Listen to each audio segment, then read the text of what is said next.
Как минимум два крупнейших банка Таджикистана, на которые приходится 41% всех счетов в стране, находятся на грани банкротства. Один из них полностью потерял платежеспособность, другой не отвечает требованиям устойчивости и платежеспособности. Такие данные приводит Международный валютный фонд, представители которого посетили Таджикистан. Однако ни МВФ, ни сами банки, ни тем более власти страны не называют названия этих банков, несмотря на то, что пострадать от их банкротства могут простые таджикистанцы, держатели вкладов. В течение первой декады февраля в Душанбе работала комиссия Международного валютного фонда, которая встретилась с множеством таджикских чиновников, включая премьер-министра страны. Впрочем, как раз тот факт, что высшим чиновником, который принял банкиров, стал премьер, и свидетельствует, насколько властям Таджикистана безразлично это направление. Кахир Расулзада не является председателем правительства, не принимает важные решения, и все его функции давно у президента Эмомали Рахмона. Самым неожиданным результатом визита иностранных банкиров стал вывод о фактическом банкротстве двух крупнейших банков, на долю которых приходится более трети всех счетов населения. Однако ни эта информация, ни даже то, что банкиры встречались с премьер-министром, в печати Таджикистана отражения не нашло.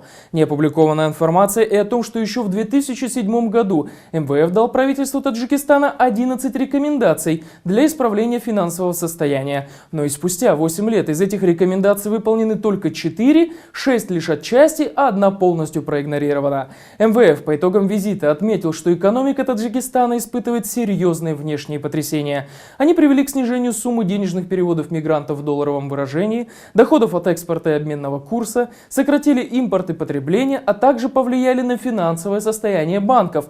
Несмотря на то, что гибкость обменного курса смягчила некоторые факторы давления, экономика Таджикистана продолжает корректироваться по мере снижения суммы денежных переводов мигрантов и доходов от экспорта на фоне возвращения работников домой.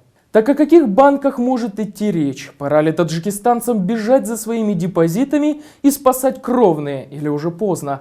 Есть ли защита депозитов у таджикистанцев со стороны правительства, как это сделано, например, в соседнем Кыргызстане или в России? Мнение эксперта. Думаю, что все, что делает правительство и Национальный банк Таджикистана, направлено в первую очередь на избежание полного краха банковской системы страны.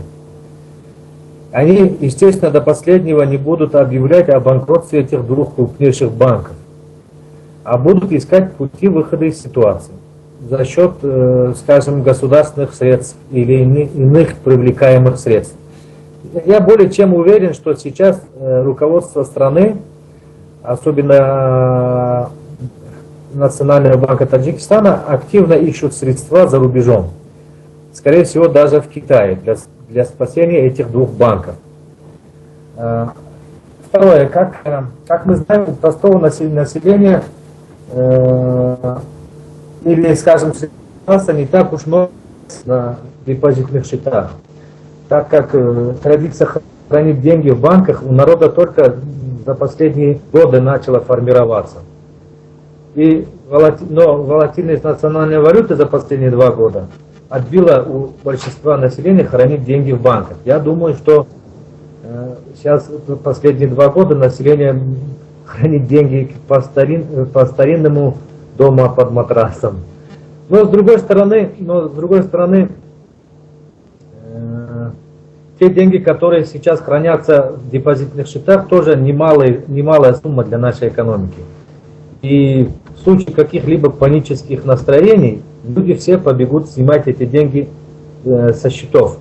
И при этом с любых банков, а не только, скажем, со счетов банков-банкротов, этих двух. А это, в свою очередь, приведет к краху банковской системы Таджикистана. Потому что ни один банк в Таджикистане не сможет одновременно вернуть, скажем, депозиты населения.